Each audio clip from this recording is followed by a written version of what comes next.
Paradigm number 3 is really understanding that frameworks create freedom. You know, there's a paradoxical structure, and both structure and freedom are so connected.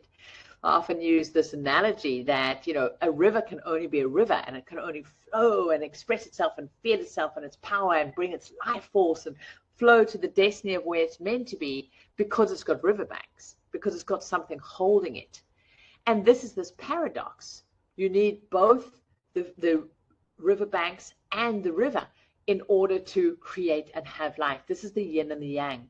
But now if you've got too much structure, then it's just contracted and pushed in. And so often when it comes to our money stuff, there's this deeply can't have to do this restriction and stress and anxiety around it. But if there's no structure, then it's just a puddle going nowhere. You know, an example is language is a structure. It gives us a framework to be able to communicate. It's got rules and logic and order to it. And that's how we're able to express.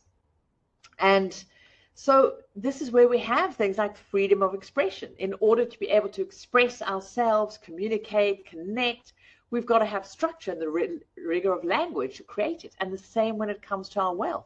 We need a set of frameworks of what to do with the money when it comes into your life. And, you know, in Financial Freedom University, we call that wealth pie. How do you allocate it? Some frameworks to help you to automate how you spend it. Frameworks to automate your investing so that you can help pre-decide. Really, these frameworks are essentially that. Frameworks are structures that you choose in your life to help you pre-decide and create and give you these frameworks to give you clear yeses and nos. So you're not always having to be in maybe and consider, well, do I, don't I? The point is, it's about creating purposeful structure, not imposed structure, not unconscious structure, not artificial structure, not just taking on dogma and ways of being that maybe work for our parents or society or religion, but going, oh, I get to choose these frameworks. Frameworks are again a choice.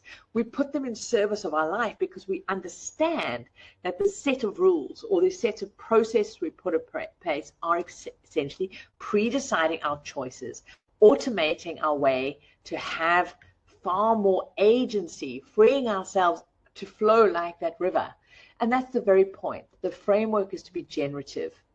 You know, freedom without structure is its own slavery. Well, in fact, I'm going to go, there's no freedom in it at all. It's just a friggin' puddle. Frameworks automate our choices, help us have that. And successful people have very clear yes or no rules that are just frameworks that they operate by. They know that there's no a rigid right or wrong. So they choose to have these because it makes their lives easier, more straightforward. And unsuccessful people have lots of maybes. I'll think about it. Oh, if there's some money left at the end of the month, then maybe I'll invest. And they think they're keeping their options open, but in fact, they're never walking through that door to freedom.